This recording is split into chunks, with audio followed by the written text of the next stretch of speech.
I want to talk about what to me is one of the biggest challenges of leadership development, and that is putting what's been learnt into practice, going from learning about leadership to actually being a leader.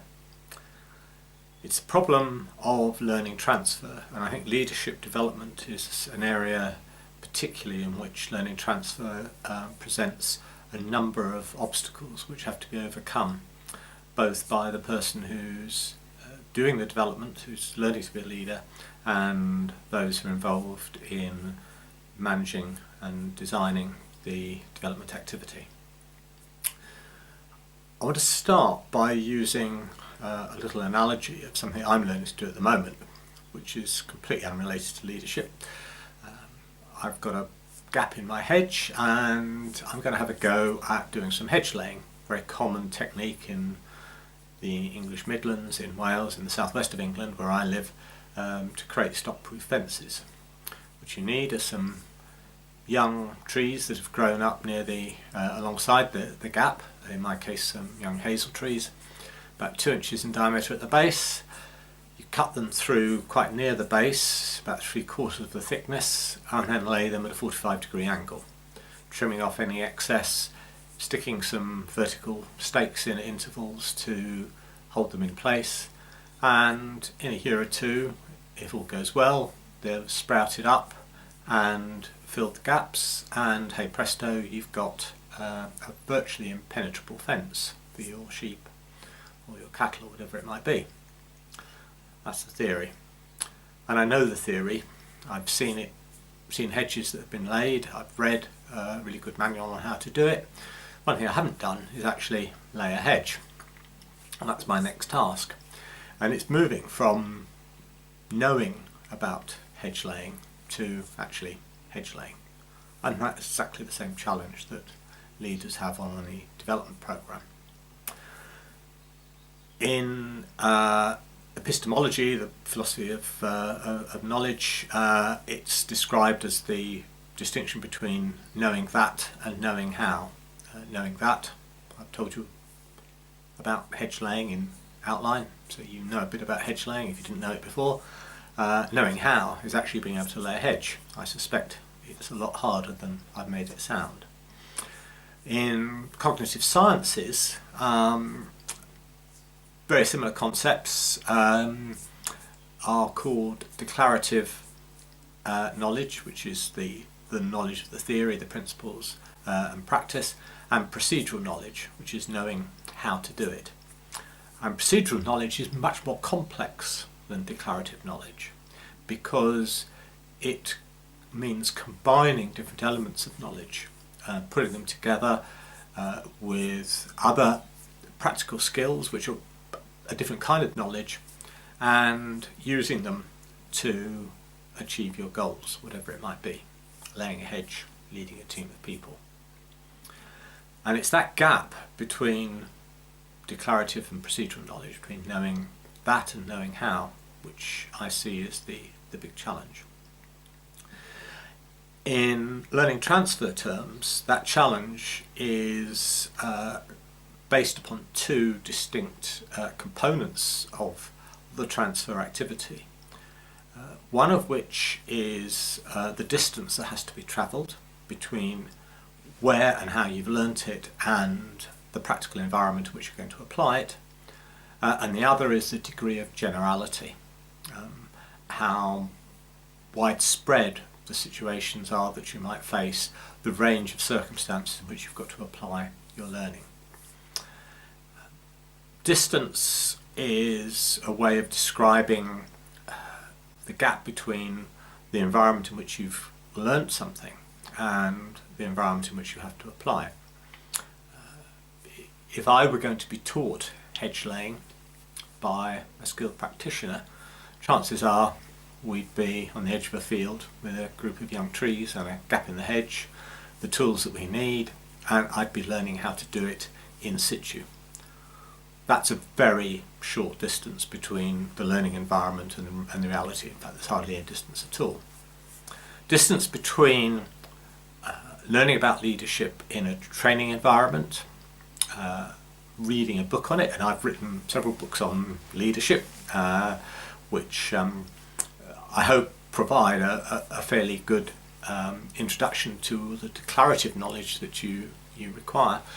But the distance between that and being in the workplace and having to lead a group of people is great, and that distance has to be travelled by the learner in putting what they've learned into practice. Generality is about the range of circumstances in which you might have to apply your learning, and particularly the extent to which those can all be covered in the learning environment. Now, hedge laying is a pretty one-trick pony. You lay hedges on the edge of fields, in gardens in my case, where there's a gap in the hedge and where there's a group of trees that can be used for laying hedges.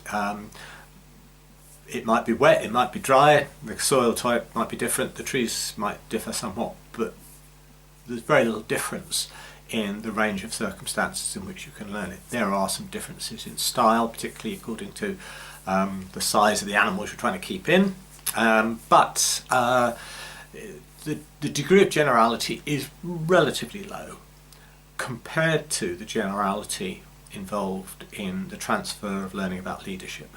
Doesn't matter what situations you try to explore in a learning environment, they're never going to replicate the full range of environments in which you're going to have to apply what you've learned. You can't take account of the differences in personality, in attitudes, beliefs, experience that each individual within a team brings to the team, and which the leader, who themselves will have a number of specific individual characteristics, has to cope with. So the level of generality in the transfer of learning of leadership, to my mind, is one of the biggest challenges that a leader has to face. No matter what you've tried to explore in your learning environment, you're almost bound to meet something which is radically different in reality. Added to that, you might have a group of learners working together who come from a variety of different workplaces, different kinds of work, leading a team in an office, leading a team in a warehouse, leading a team in the military, are all very, very different. And how do you account for all those differences? It's a real challenge. So, distance and generality, two big issues for me in learning transfer and leadership development. And there are some techniques that you can use to help to bridge that big gap, and some of those I want to just briefly outline. Essentially, they fall into two categories, what I've called hugging and bridging. Hugging is about how do you bring the workplace into the learning environment. There's a number of techniques you can use. Case studies is a good example, widely used in leadership management development, because that provides a range of examples of leadership in practice. You can use simulations, so you get people to actually undertake activities as if in the workplace. Role play, very similar. To me, one of the most effective tools that's available is action learning, and the reason for that is that it does involve individuals working on real problems that they are faced with in the workplace. You're bringing that problem to the learning environment. You're using other learners, members of your action learning set, to help you think through how you're going to solve it, and you're having to go out, put into practice what you've talked about, and then come back and discuss it and reflect on your effectiveness. So in terms of something like Kolb's learning cycle, for example, you can see someone working their way through the cycle through that process. Bridging is the reverse activity. How do you take what you've learnt out to the workplace? Action learning, as I've said, a component of that is about application, and action planning of one sort or another is a really useful tool that you can employ. I think that, again, what to me is one of the most useful tactics available is the use of coaching, because I think one of the things that a coach can do is to help a learner, someone who's trying to develop their leadership capability, through questioning.